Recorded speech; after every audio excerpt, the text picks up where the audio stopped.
Hi everyone. Yesterday I attended the Advance UK event in Manchester and it really brought something home for me. And standing in a room full of so many people who genuinely care about where this country is heading, and you can really feel the energy. Not in anger, not division, but in real determination. People who are ready to stand up and help fix this country. What made it even more encouraging was to meet Ben and the Advance team in person. Genuine people, straight talking, approachable and completely focused on making this movement something real. The whole event had such a positive, driven atmosphere and it felt like the start of something really important. And for us, that's why we bring all of our kids to things like this, all of them, the pushchair, the older ones, the teenagers, the whole lot. Because what we're talking about isn't just politics for the sake of politics, it's their future. And when two of your girls could be old enough to vote next time round, it really hits home how very little time we have to save our country. So my perspective on all this comes from being a veteran, and anyone who's served or is still serving knows the simple truth. For decades, Westminster has never really truly understood veterans, and that's why so many of us feel politically homeless.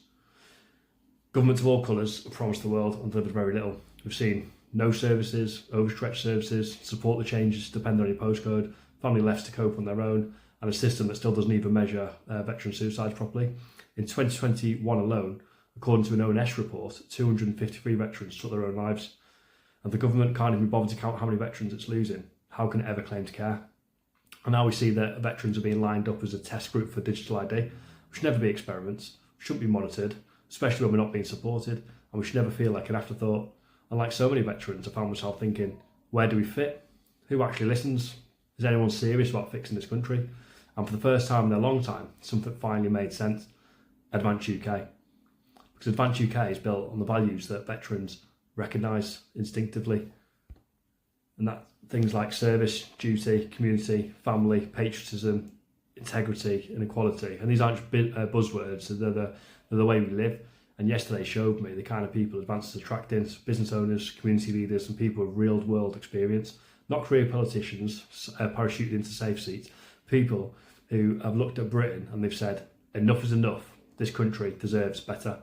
And then there's the college, a genuinely brilliant concept. Policy shaped by members, experts and real voices who actually care, not dictated from the top down. It's a structured, transparent democracy, exactly the kind of things that veterans understand and respect. And of course, yesterday's big announcement, Advance UK is now officially registered to contest in elections. This is real and this is happening, and it gives veterans, families and communities something we haven't had for a long time. That's a sense of direction, a sense of purpose and a genuine alternative. For me, Advance UK feels like a natural home, and I hope it really does become the home for veterans across the country, not because we want something special, we never have, but because we want leadership we can trust, a country that works again and a future that actually feels hopeful for the veterans and our families. And what I experienced yesterday confirmed everything for me. The movement is honest and it's grounded and it's ready to take on the problems that we've been ignored for a long time. Something genuinely positive happened here and I'm really proud to be proud of it. Let's move forward with a purpose, let's restore pride in this great country and let's advance UK.